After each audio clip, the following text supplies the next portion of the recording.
오늘 고난당하는 사람의 기도라는 제목으로 하나님 말씀 나누겠습니다. 오늘 선교사님들 기도를 좀 같이 아까 광고 시간에 했었는데요. 이 선교사님들은 제가 신대원에서 공부할 때 같이 공부했던 분들입니다. 근데 제가 이제 졸업한 지가 10년이 채 안 됐거든요. 그런데도 벌써 같이 공부했던 분들 중에 돌아가신 분이 세 분이고,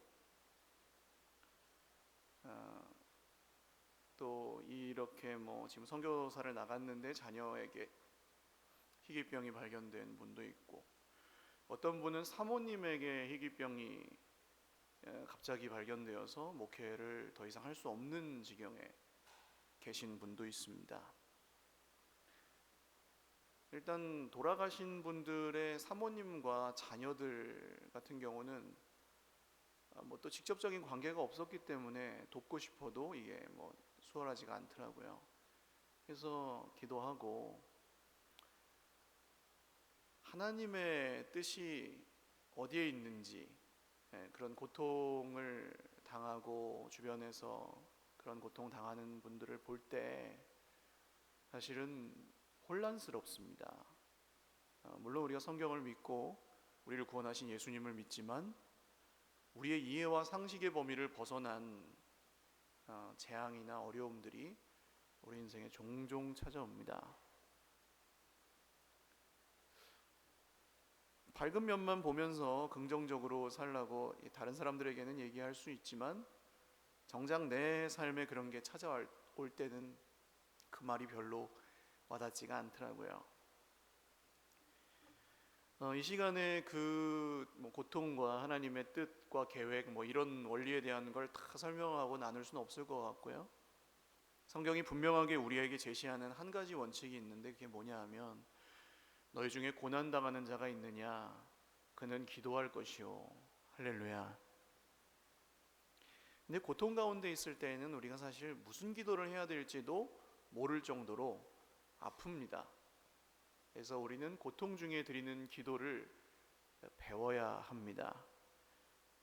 고통 가운데 있을 때 우리가 드려야 될 기도는 어떤 기도일까요? 첫 번째, 고통을 솔직하게 인정하는 기도를 드려야 합니다.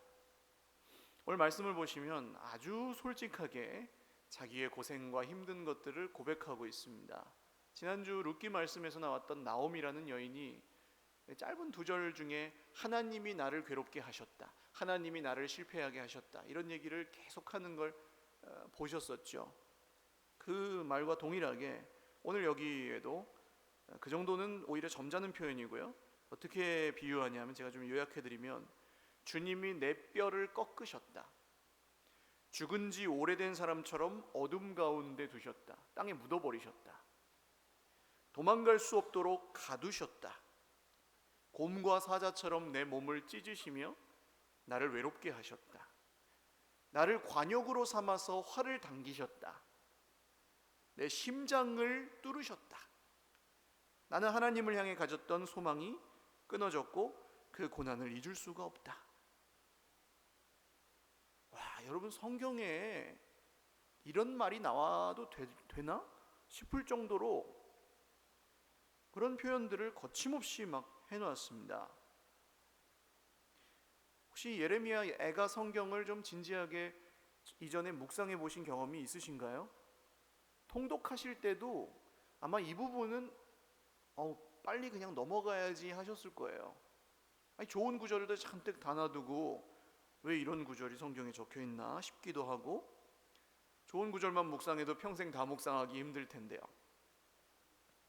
그래서 이 예레미야애가 성경에는 3장 중간에 나오는 몇 구절을 제외하고는 별로 생소한 구절들이실 겁니다. 그런데 이 성경을 묵상해야 되는 이유가 뭘까요? 아까 말씀드렸듯이 우리 삶에는 이해할 수 없고 상식의 범위를 벗어나는 그런 문제들, 고통들이 심심치 않게 찾아오기 때문입니다. 지난 주간에도 제가 신방을 해서 만났던 분들은 신방하는 자리에서밖에는 이야기할 수 없는 고충과 고통을 다 갖고 계셨어요. 우리가 이렇게 옆에 계신 분들을 볼 때는 다 멀쩡해 보이고 그냥 괜찮아 보이고, 그런데 이제 여기를 조금만 열어서 보면 가슴 한 켠이 그냥 뻥 뚫려 있는 그런 아픔을 가지신 분들이 사실은 대부분입니다. 기가 막힌다는 표현이 맞을 것 같아요. 이걸 그냥 기도하면 됩니다, 이렇게 어설프게 코치해서는 전혀 와닿지 않고요. 잘 될 겁니다 라는 수준의 어떤 성경 해석도 그런 분들에게는 별로 그렇게 효력이 없습니다. 정말로 그냥 듣기만 해도 기가 막힌 그런 고통을 여러분 크고 작게 당하면서 살고 계실 텐데, 옆에 계신 분들에게 한번 격려할까요? 고생이 많으십니다 하고 진심을 담아서 한번 격려하고 위로하겠습니다. 정말 수고가 많으십니다, 여러분. 이런 고통 속에서 하나님을 믿으면서 산다는 것이 결코 쉬운 일이 아니라는 것 이해하고 하나님도 기뻐하고 계실 것입니다. 우리는 그래서 고통의 문제에 대해서 그냥 적당히 지나칠 수가 없습니다. 칼 막스라는 유명한 사람이 있죠. 공산주의의 아버지처럼 여겨지는 그런 분인데, 이 사람이 한 얘기가 종교는 민중의 아편이다, 유명한 말을 했어요. 고통이 분명히 존재하는데 그걸 괜찮은 것처럼 생각하게 만들고 비인격화해서 다른 사람의 고통이 자기에게 별로 와닿지 않는 그런 것처럼 만들게 하고 만들어버리고, 현실을 부정하거나 현실에서 도피하게 만들어서 오히려 문제 해결의 의지를 약하게 만드는 그런 좀 신기루 같은 것이다, 종교는. 이런 얘기를 했어요. 실제로 많은 종교에서 잘 될 겁니다 라는 얘기를 합니다. 잘 될 것입니다. 우리도 그렇고, 또 종교를 찾는 사람들은 그런 얘기라도 안 듣는 것보다 나으니까 좋은 얘기를 듣고 힘을 내고 싶어서 종교를 찾기도 합니다.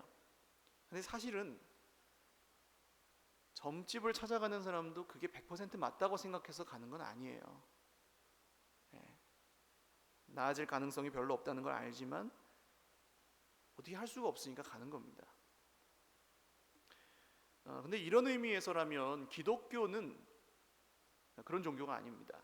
기독교가 이 고통의 문제에 접근하는 방향은 완전히 다릅니다. 성경은 고통이 없다고 말하지 않습니다. 고통이 있다고 합니다. 그리고 고통당하는 사람들의 이야기를 아주 적나라하고 솔직하게 다 기록해 놓았습니다. 또 그런 고통이 한 방에 끝나는 특효약이 있다고 가르치지도 않습니다. 성경은 고통에 대해서 굉장히 솔직하게 인정하고, 그 고통을 당해서 끝까지 고통당하다가 가는 사람들의 얘기도 심심치 않게 나와요. 바울 사도 같은 분도 예를 들어서 몸에 병이 있었는데 그 죽을 때까지 낫지 않았어요. 그리고 순교했어요. 하나님께 복을 받은 사람이잖아요, 바울 사도는. 근데 어떻게 그런 일이 있을 수 있습니까? 우리는 흔히 하나님께 기도할 때 우리가 바라고 이루어지기를 원하는 어떤 것을 기도하죠. 혹은 우리가 싫어하는 어떤 일이 일어나지 않게 해달라고 기도하고요. 그러다 보면 형식과 내용을 갖춰서 사람들 앞에서 하는 기도는 사실 솔직하지 못할 때가 너무 많아요. 좋은 말로 채우는 거죠, 기도를. 소망의 말, 믿음의 말이긴 해요. 그렇게 기도하셔야 되고. 그러나 풀리지 않는 고통의 문제는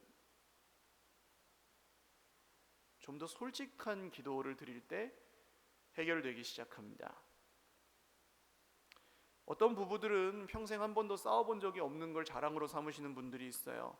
물론 예수님 안에서 그렇게 진심으로 사랑하셔서 참고 인내하고 다툼이 없고 적으실 수 있는데, 다른 말로 하면 이제 결혼한 지 얼마 안 된 부부가 우리는 참 금슬이 좋고 싸운 적이 없다 그렇게 얘기하면은 아마 30년 50년 사신 부부들은 좀 속으로 웃으시잖아요.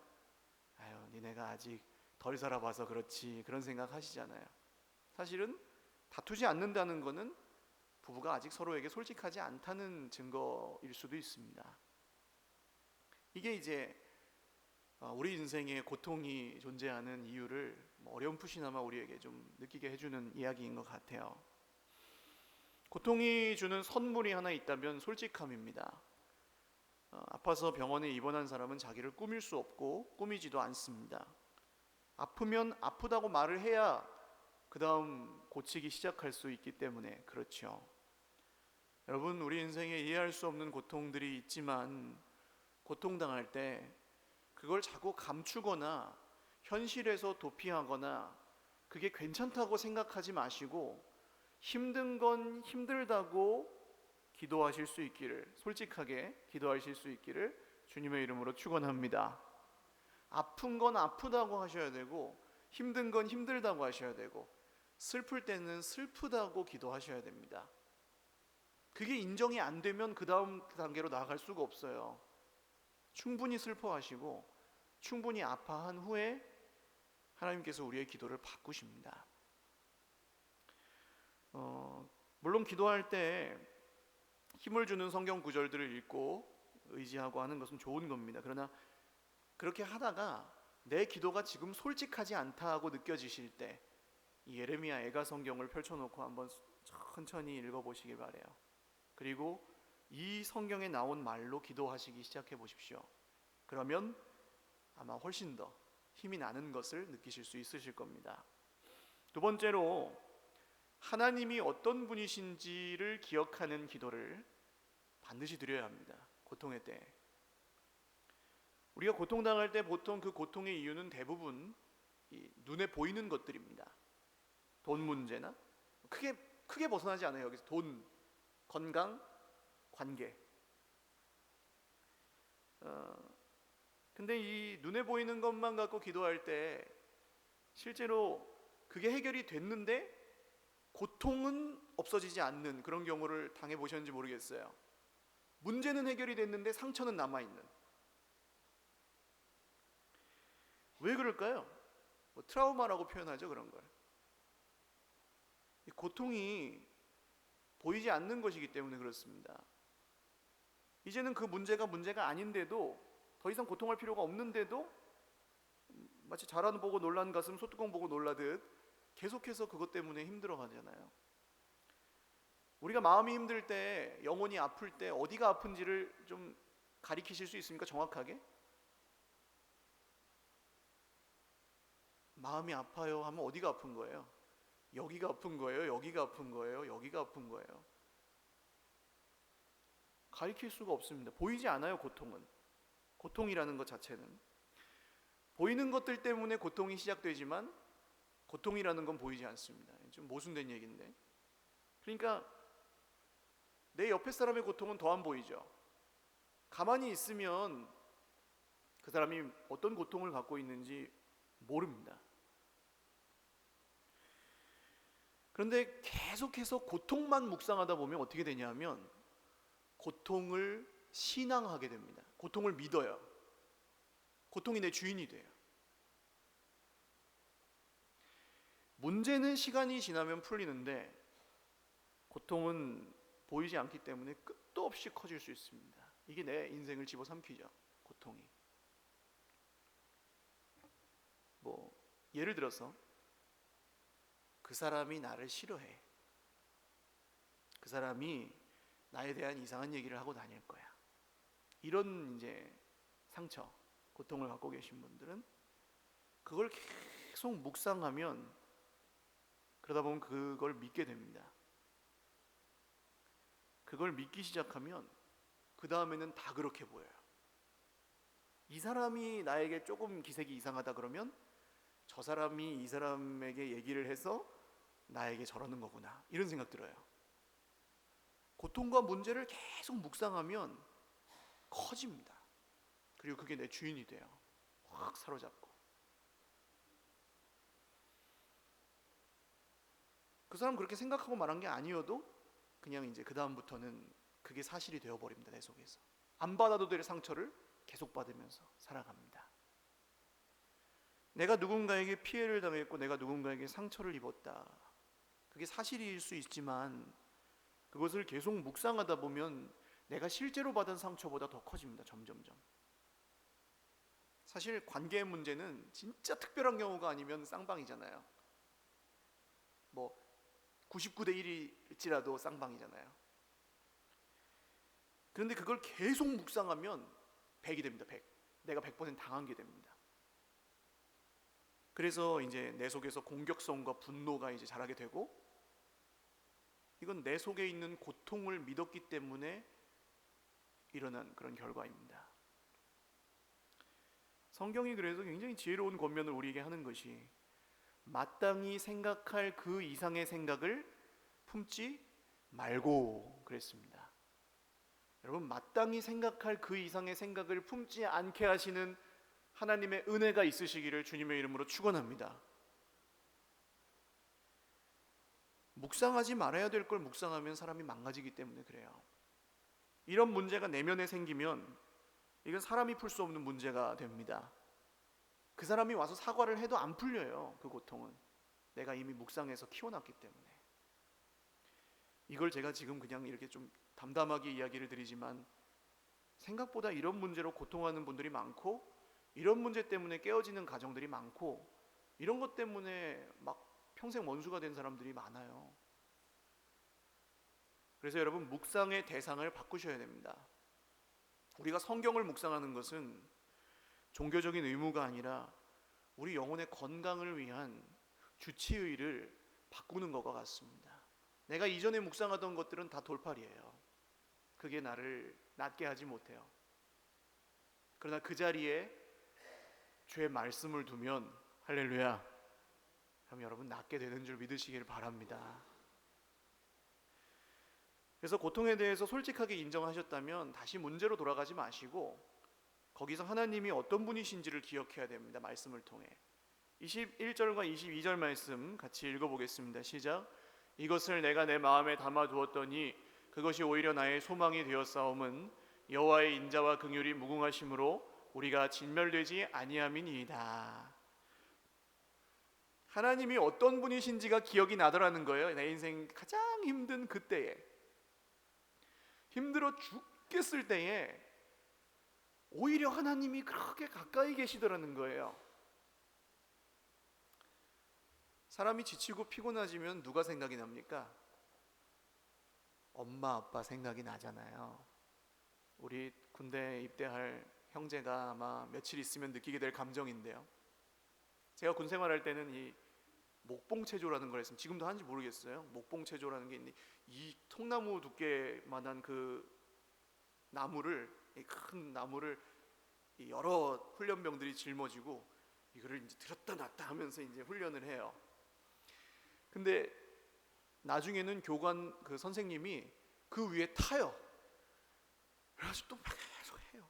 막 힘들게 땀을 뻘뻘 흘리면서 하는데, 제가 교관 선생님을 잘 만난 건지 다 그러는지 모르겠는데 심금을 울리는 말을 그 위에서 탁 던져요. 뭐라고 하냐면, 이 지금 너희들이 지고 있는 무게는 너희 부모님이 너희를 위해 치는 무게 100분의 1, 10,000분의 1도 안 된다.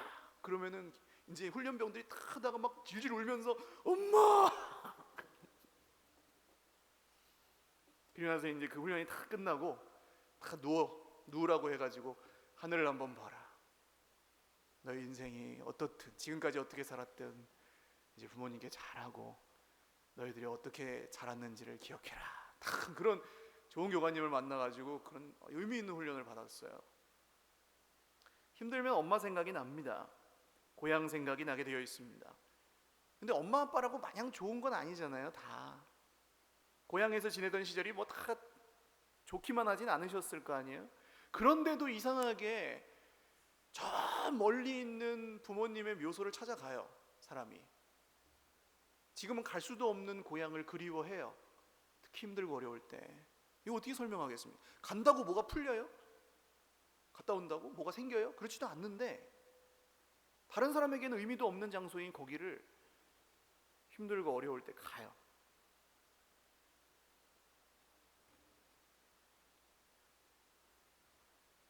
이게 우리가 고통의 자리에서 하나님을 기억하게 되는 원리와 비슷합니다. 진짜 우리가 힘들 때 돌아가야 될 곳이 어디입니까? 하나님의 품입니다. 할렐루야. 언제나 어디서나 상황과 환경에 상관없이 내 모습 그대로 돌아가야 될 곳이 있다면 하나님 품이에요. 인자와 긍휼이 무궁하시고 우리를 진멸하지 않으시는 하나님, 우리를 구원하신 하나님. 할렐루야. 기독교는 고통을 외면하거나 피하거나 무조건 해결할 수 있다고 큰 소리치는 종교가 아니라 고통에 참여하는 종교입니다. 우리가 그렇게 고통당하고 있을 때 하나님이 인간의 몸을 입고 우리의 그 고통 속으로 찾아오셨다는, 이게 복음이잖아요. 할렐루야. 우리와 함께 하시려고 오셨지 않나요? 우리와 그 고통을 함께 하시고 그 고통을 함께 당하며 울어주시려고 오셨어요. 대신 당해주시려고 오셨어요. 그래서 풀리는 겁니다. 여러분, 예수를 믿으면 문제를 해결해 주는 거는, 문제를 해결해 줘도 상처가 남고 고통이 남는데 그분이 오셔가지고 우리와 함께 하시기 때문에 풀리는 거예요. 사랑하는 여러분, 문제를 묵상하면 문제를 믿게 되고 하나님을 묵상하면 하나님을 믿을 수 있습니다. 저와 여러분의 기도가 고통 중에 그렇게 변화되시기를 주님의 이름으로 축원합니다. 마지막 세 번째로, 하나님을 잠잠히 기다리는 기도를 이제 믿음으로 함께 드려야 됩니다. 여기까지 오면 이제 하나님을 기다리는 기도를 드릴 수 있게 됩니다. 이제 탄원하고 원망하고 불평하고 뭐 그런 기도로 시작했을지라도 이 정도 이제 믿음이 생기면 하나님께서 하실 일들을 기다리는, 고통의 원인과 결과를 뭐 딱 잘라서 설명할 수는 없어요. 그러나 그 고통을 아시는 하나님이 여전히 우리와 함께 계시고 우리가 믿음의 눈을 들기만 하면 그분을 볼 수 있다는 사실을 이제 인정하게 됩니다. 그런 고백이 이제 25절에 30절 고백인데요. 세번역 성경으로 한번 읽어보겠습니다. 시작. 주님께서는 주님을 기다리는 사람이나 주님을 찾는 사람에게 복을 주신다. 주님께서 구원하여 주시기를 참고 기다리는 것이 좋다. 젊은 시절에 이런 멍에를 짊어지는 것이 좋고 짊어진 멍에가 무거울 때에는 잠자코 있는 것이 좋고 어쩌면 희망이 있을지도 모르니 겸손하게 사는 것이 좋다. 때리려는 사람에게 뺨을 대주고 욕을 하거든 기꺼이 들어라. 아멘. 조금 전까지 하나님을 그렇게 원망하고 하나님이 나를 뼈를 꺾으셨다 뭐 이러던 사람이 완전히 다른 얘기를 하고 있죠 지금. 여러분, 원망과 불평은 결심해서 없어지는 게 아니라 기도할 때 사라지는 줄 믿으시기를 바랍니다. 이것만 기억하시면 돼요. 사람 앞에서 하면 원망과 불평이고 똑같은 걸 하나님 앞에서 하면 기도가 됩니다. 아무리 좋은 얘기고 아무리 옳은 얘기여도 사람 앞에서 원망과 불평한 건 결과가 선하지 않더라고요. 경험담입니다. 근데 이걸 여기 말씀 그대로 멍에가 무거울 때 잠자코 있고 때리려는 사람에게 뺨을 대주고 욕을 하거든 기꺼이 들어라 하고 여기에 품고 있다가 어렵죠. 근데 어렵게 견디다가 어느 순간 하나님이 가까이 계신 게 느껴져서 이걸 이제 이분한테 토스를 하면 신기하게 풀리더라고요. 여기서 해결이 안 돼도. 할렐루야. 그러니까 하나님 앞에서 심정을 통하는 기도를 드리면 원망과 불평을 안 해도 풀리게 되어 있습니다. 하나님 앞에서 풀면 사람 앞에서 안 풀어도 풀리는 줄 믿으시기를 바랍니다. 그런 기적 같은 회복이 저와 여러분의 기도에 늘 있으시기를 주님의 이름으로 축원합니다.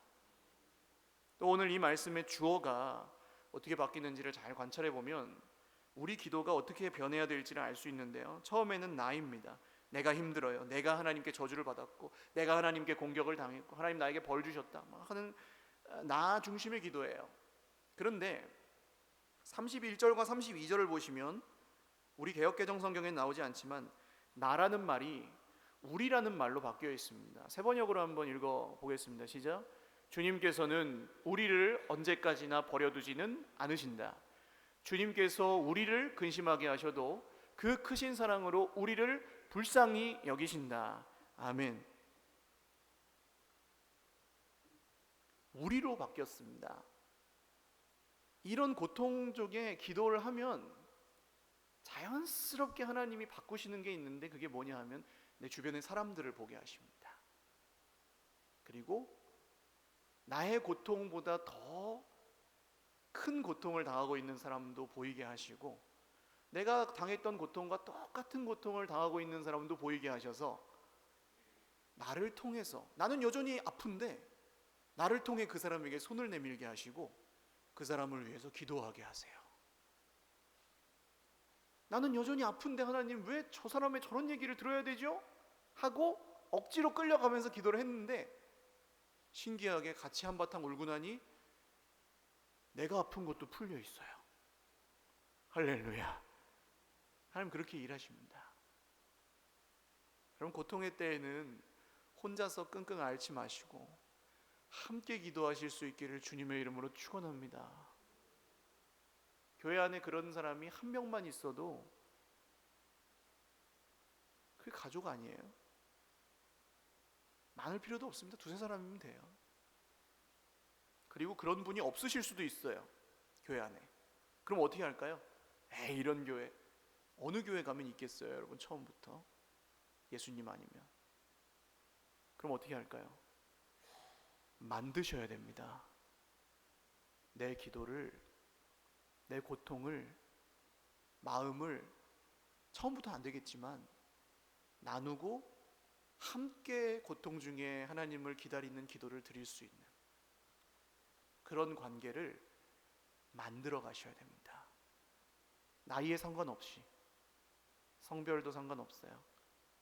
그런 사람이 한 사람만 있어도 여러분, 교회는 달라지게 되어 있습니다. 내가 생각하는 교회가. 말씀을 맺습니다. 제가 아침에 좀 회개했던 게 있어요. 엊그제 이제 이 강영석 선교사님이 저에게 카카오톡으로 그 보이스톡을 이제 보냈는데, 통화를 하려고 보냈는데 제가 신방 중이어가지고 못 받았어요.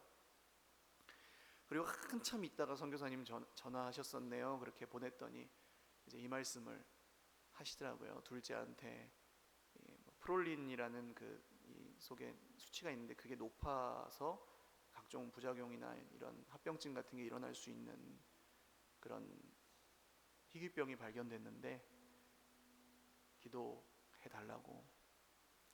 기도할게요 그랬어요. 그리고 기도를 이제 생각날 때마다 하고 했는데,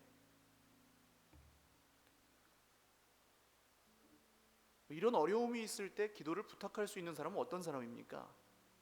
아무한테나 하나요, 우리가? 진짜 기도해 줄 것 같은 사람한테 하잖아요. 근데 오늘 제가 일부 예배 때 이제 예배 때는 정신이 없기도 하고 좀 제가 놓치기도 하고 적어놔요. 그래서 다 적어놓는데 광고 시간 때 한번 좀 선교사님을 위해서 같이 기도를 해야 되겠다 하고 올라왔는데 잊어버렸어요. 그냥 잊어버린 게 아니라 하나님 제 마음을 보게 하시는데, 그만큼 사랑하지 않는구나. 사랑하면 기억이 나을 텐데, 그렇게 기도를 해달라고 부탁을 했을 텐데 그만큼 사랑을 하지 않는구나.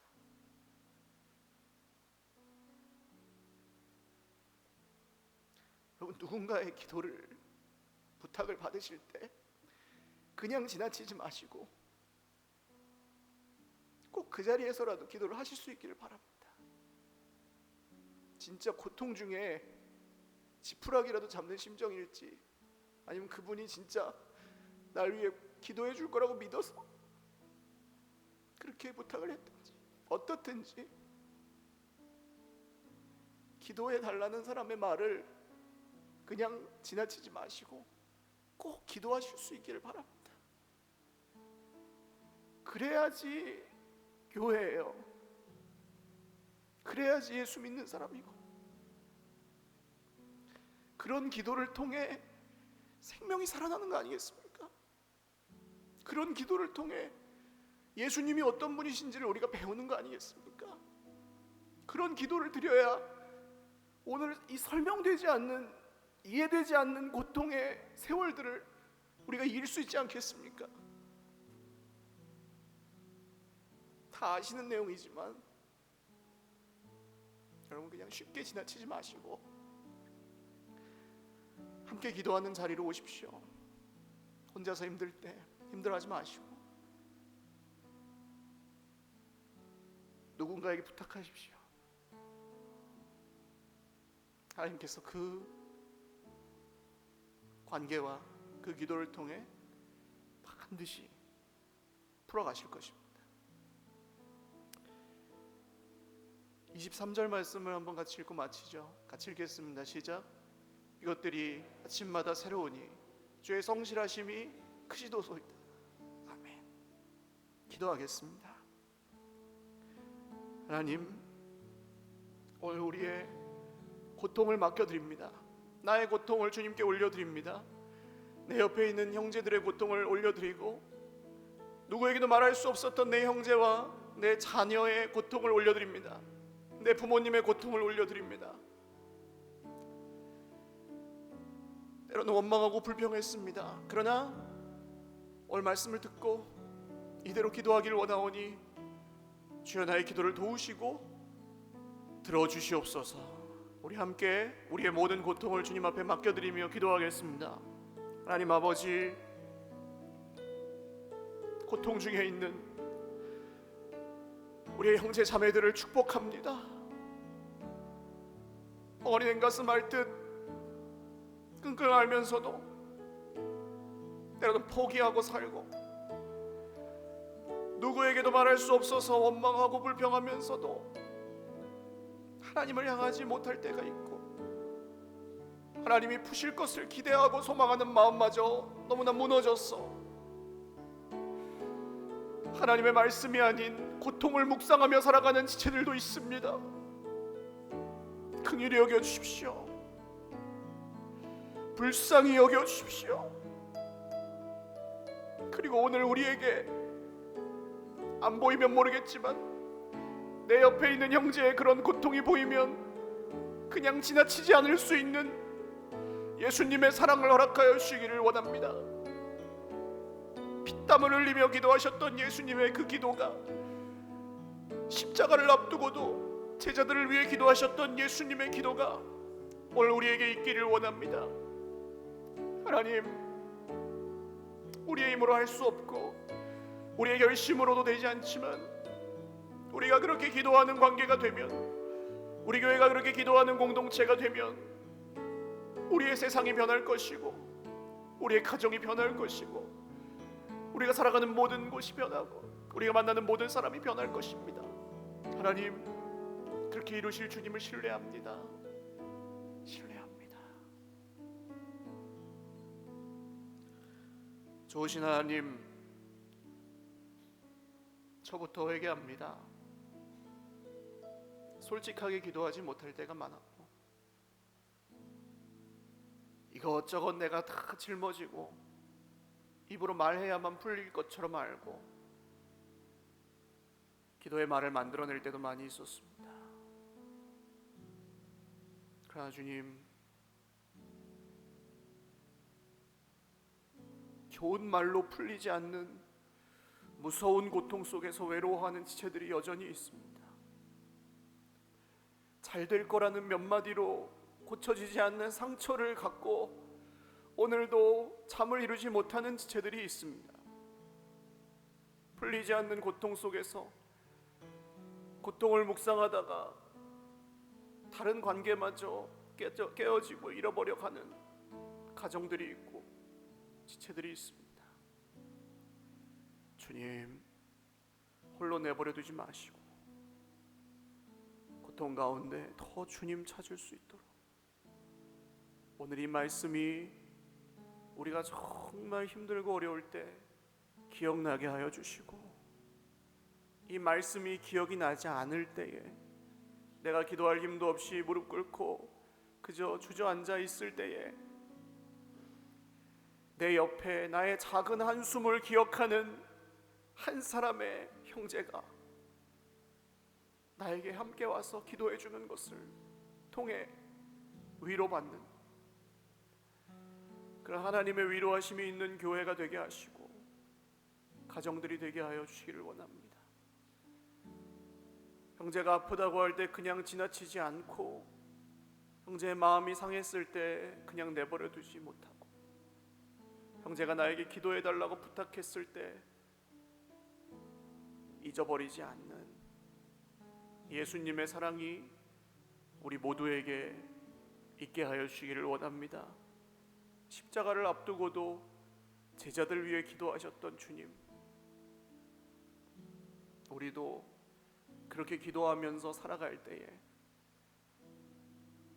하나님이 우리의 고통을 푸실 것을 믿습니다. 그 믿음으로 오늘도 고통의 자리에 있지만 일어나서 힘을 얻어 잘 걸어갈 수 있도록 모든 우리 형제 자매들을 격려하시고 위로하시고 세워 주옵소서. 예수님의 이름으로 감사하며 기도 올리옵나이다. 아멘. 우리 하나님께 영광의 박수 올리겠습니다.